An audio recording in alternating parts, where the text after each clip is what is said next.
तो दोस्तों गोगना पॉडकास्ट के आज के इस एपिसोड में मैं अमित सोनी आप सभी का स्वागत करता हूं। आज के हमारे जो गेस्ट हैं वो मनोज मित्तल जी हैं। आइए चलते हैं और जानते हैं उनके जीवन के बारे में। तो ये डॉक्टर साहब हैं भाई, साइकिल से ही आना जाना करते हैं। क्या बात, अच्छा लगता है, पता है सेटिस्फेक्शन मिलता है। खाली कमरों में, बंद कमरों में इसी में बैठ बैठ के पॉलिसी बनाते रहे तो वो अच्छी बात नहीं है।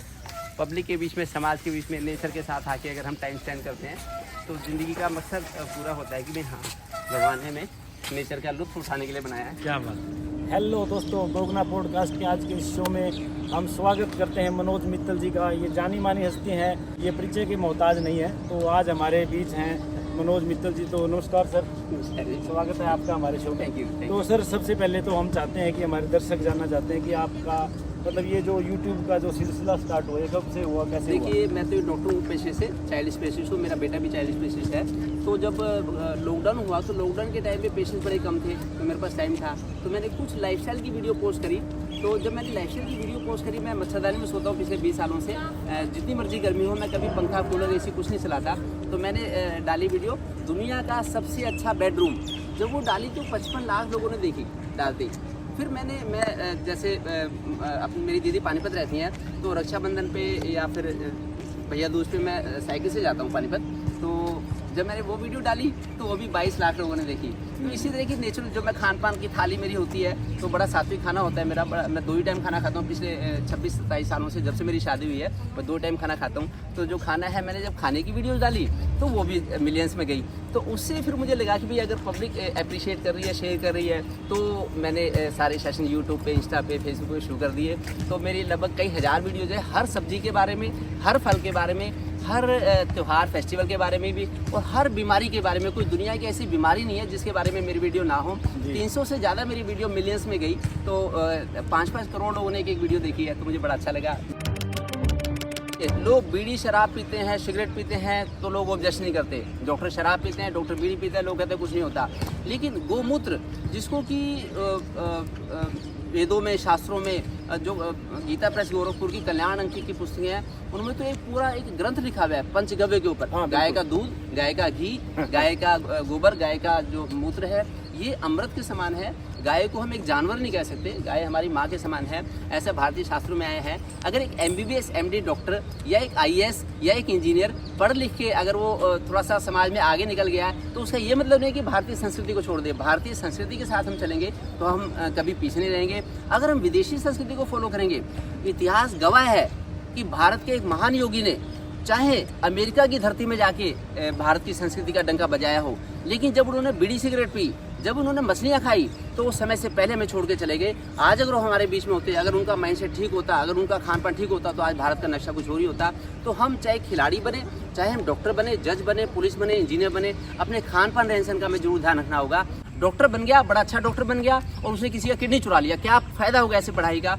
इंजीनियर बन गया और दिल्ली में ऐसा मेट्रो का पुल बनाया जिसमें 6 पेज के बदले में उसने अपनी कारीगरी लगा के 4 पेज लगा दिए, मेट्रो का पुल गिर गया और हज़ारों लोग मर गए। तो ऐसे डॉक्टर, ऐसे इंजीनियर को कोई फायदा नहीं है। भारत की संस्कृति नहीं है, ये भारत की संस्कृति, चीटिंग करना भारत की संस्कृति नहीं है। भारत की संस्कृति तो डेडिकेशन है। देखिए, जो नरेंद्र मोदी हैं, जब वो विदेशों में जाते हैं तो अपने साथ में भगवत गीता लेके जाते हैं, भगवत गीता देते हैं। और जो कनाडा से प्रीमियर आते हैं तो कोकेन अपने जहाज में भर के लाते हैं। वो जाके श्रीलंका में, जाके पाकिस्तान में कोकेन बेचते हैं, उनको अपना एक तरह से गुलाम बनाना चाहते हैं। तो भारत की संस्कृति ऐसा नहीं करती। भारत की संस्कृति कहती है वसुधैव कुटुंबकम, सबका साथ, सबका विकास। तभी फिट इंडिया का सपना साकार होगा जब हमारा माइंडसेट ठीक होगा। माइंडसेट में गड़बड़ी है तो ना हम खुद फिट रह सकते हैं, चाहे लाख हम डॉक्टरों को आज बीपी की बीमारी हो रही है, डॉक्टरों को शुगर की बीमारी हो रही है, खिलाड़ियों का प्ले ग्राउंड में हार्ट अटैक हो रहा है। लोग कहते हो तो बड़ा इंटेलिजेंट था, उसे तो हार्ट अटैक हो गया। इंटेलिजेंस ये नहीं है कि हम बेच के शरीर को खा जाएं। अपने शरीर को फिट रखना, अपने माइंडसेट को अच्छा रखना, ये हर किसी की प्रायोरिटी है। तभी नरेंद्र मोदी जी का फिट इंडिया का सपना साकार होगा। जो आज हमारे जो युवा बच्चे हैं पश्चिमी सभ्यता की तरफ भागते जा रहे हैं। आज का खान पीन, आज का रहन सहन तो जो है वो पश्चिमी सभ्यता की तरफ भागता जा रहा है। तो उसके बारे में आप हमारे दर्शकों को ये जो पश्चिमी सभ्यता की तरफ का जो खान पान रहन सहन अच्छा नहीं है। लोग 15 मिनट के लिए जिम में जाते हैं बच्चे आजकल, वो 5-5 हज़ार के लिए डिब्बे ले आते हैं। 5 हज़ार का प्रोटीन का डिब्बा, सप्लीमेंट ले आए। छत्रपति शिवाजी महाराणा प्रताप के देश में हॉकी के जादूगर जो थे, उनके देश में आज लोग ये नकली चीज़ें लेते हैं। आज जैसी सर्दियां आती हैं, विटामिन डी कैल्शियम लेने वालों की भीड़ लग जाती है। क्यों नकली विटामिन डी लेनी, क्यों कैल्शियम लेना? यहाँ पे तो स्प्राउट खाएं, भिगो के चने भिगो के खाएं, घर में राजमा छोले पनीर मटर खाएं, इनसे जो प्रोटीन मिलेंगी ये प्रोटीन बड़ी कामयाब रहेंगी, ये देर तक हमारे शरीर को निरोगी रखेंगी।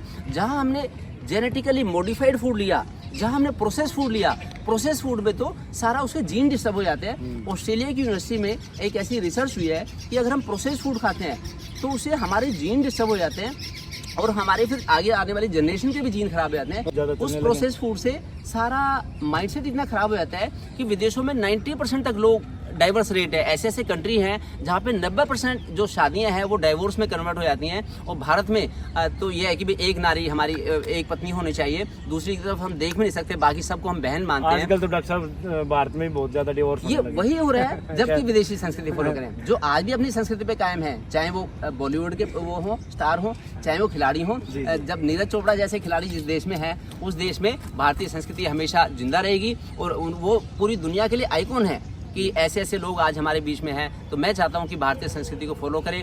देखिए, हमें जापान जैसी जीडीपी नहीं चाहिए। जापान में 90% लोग, 92% लोग जो अहिंसा के पुजारी भगवान बुद्ध को फॉलो करते हैं, वो 95% लोग नॉनवेज खाते हैं। तो चाहे जितनी मर्जी उनकी जीडीपी हो, हमें ऐसी नकली जीडीपी नहीं चाहिए। हम तो अहिंसा के पथ पे चल के, हम सात्विकता के पथ पे चल के, भारतीय संस्कृति के पथ पे चल के हम आगे बढ़ना चाहते हैं। और मोदी जी का अब हमें नेतृत्व मिल गया है, उनका बड़ा अच्छा भारतीय संस्कृति में उनकी रुचि है। पिछले 40 साल से वो नवरात्रि के व्रत रखते हैं, नवरात्रि में केवल नींबू पानी लेके काम चलाते हैं। तो ये पूरे देश के लिए, एक पूरे देश के नौजवानों के लिए ये बड़ा उत्साह का विषय है कि अगर हम इंटरमिटेंट फास्टिंग फॉलो करेंगे, अपना खान पान ठीक रखेंगे, तो कभी बीमार होंगे नहीं, कभी डॉक्टर के पास जाना नहीं पड़ेगा। एलोपैथी 200 साल पुरानी है, आयुर्वेद 2-3 हजार साल पुराना है, नेचुरोपैथी भी कुछ हजार साल पुरानी है, लेकिन भारत की संस्कृति ये लाखों करोड़ों साल पुरानी है। जब आज से कुछ हजार साल पहले आयुर्वेद भी नहीं था, एलोपैथी भी नहीं थी, नेचुरोपैथी भी नहीं थी, तब लोग कैसे ठीक रहते थे? तब भारतीय संस्कृति के बलबूते पे ठीक रहते थे। तो मैं तो अभी भी भारतीय संस्कृति को, मैं और मेरा पूरा परिवार फॉलो करते हैं। पिछले कई दशकों से हमारे परिवार में कोई बीमारी नहीं हुई, कभी हमने कोई दवाई नहीं खाई। तो मैं चाहता हूँ कि आप लोग भी अपने खान पान रहन सहन पर पूरा भरोसा रखें और हमेशा फिट रहें। जी जी। और एक आपने जो बहुत बढ़िया बात कही मांसाहार के बारे में, तो हम यही दर्शकों को कहना चाहेंगे, भारत ने कभी मांसाहार नहीं किया था। तो ये पश्चिमी सभ्यता है कि हम खाते हैं तभी वो कंपनियां रहती हैं। तो हम यही गुजारिश करना चाहेंगे दर्शकों को, डॉक्टर साहब की मदद से यही कहना चाहेंगे कि आप लोग मांसाहार को बायकॉट करें और वही अपना सात्विक भोजन खाएं। और सारी जिम्मेदारी सरकार के ऊपर ना छोड़ें।